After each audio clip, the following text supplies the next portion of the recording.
RBI ने UPI payments पर नई घोषणाओं का ऐलान किया है। यानी यूपीआई पेमेंट्स जो हम जैसे आम यूजर्स फ्री में यूज करते थे अब नहीं कर पाएंगे। आरबीआई के गवर्नर संजय मल्होत्रा ने हाल ही में हुई मॉनेटरी पॉलिसी कमेटी की प्रेस कॉन्फ्रेंस में यूपीआई पेमेंट्स के अडॉप्शन को लेकर कुछ बातें रखी। उन्होंने बताया कि अब यूपीआई पेमेंट्स पर आम जनता को टैक्स देना पड़ेगा, क्योंकि यूपीआई कभी मुफ्त था ही नहीं। इससे पहले यूपीआई पर होने वाली सारी पेमेंट्स का खर्चा सरकार उठाती थी, और अब यूपीआई मॉडल को लंबे समय तक टिकाऊ रखने के लिए सरकार, बैंक या फिर यूजर्स को खर्चा उठाना पड़ेगा, क्योंकि सरकार यूपीआई की फ्री सुविधाएं लंबे समय तक नहीं दे सकती। एनसीपीआई के अनुसार कुछ महीनों से यूपीआई का उपयोग काफी बढ़ गया है।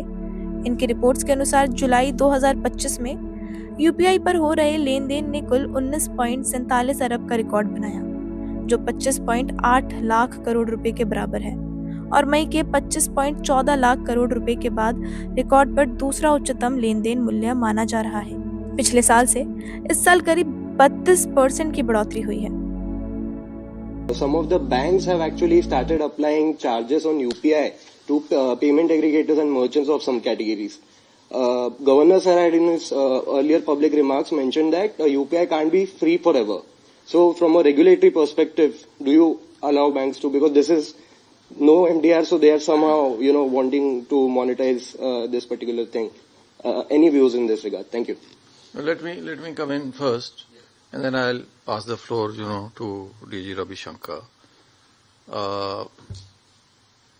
You are aware, entity-specific questions we avoid, right?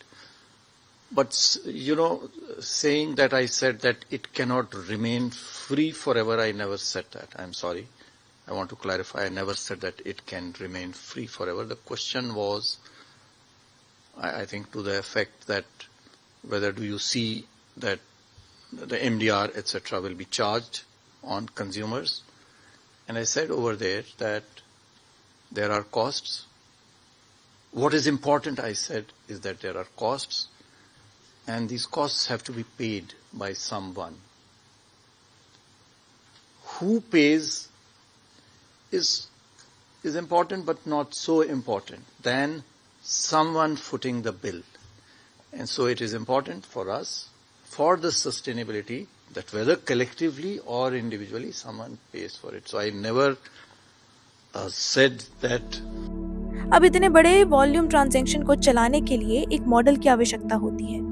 इसलिए काफी बैंकों ने सस्टेनेबल मोनेटाइजेशन मॉडल की तरफ बढ़ना शुरू कर दिया है। यानी बैंकों को यूजर्स को यूपीआई सेवाएं देने के लिए एक कमाने का तरीका भी ढूंढना होगा।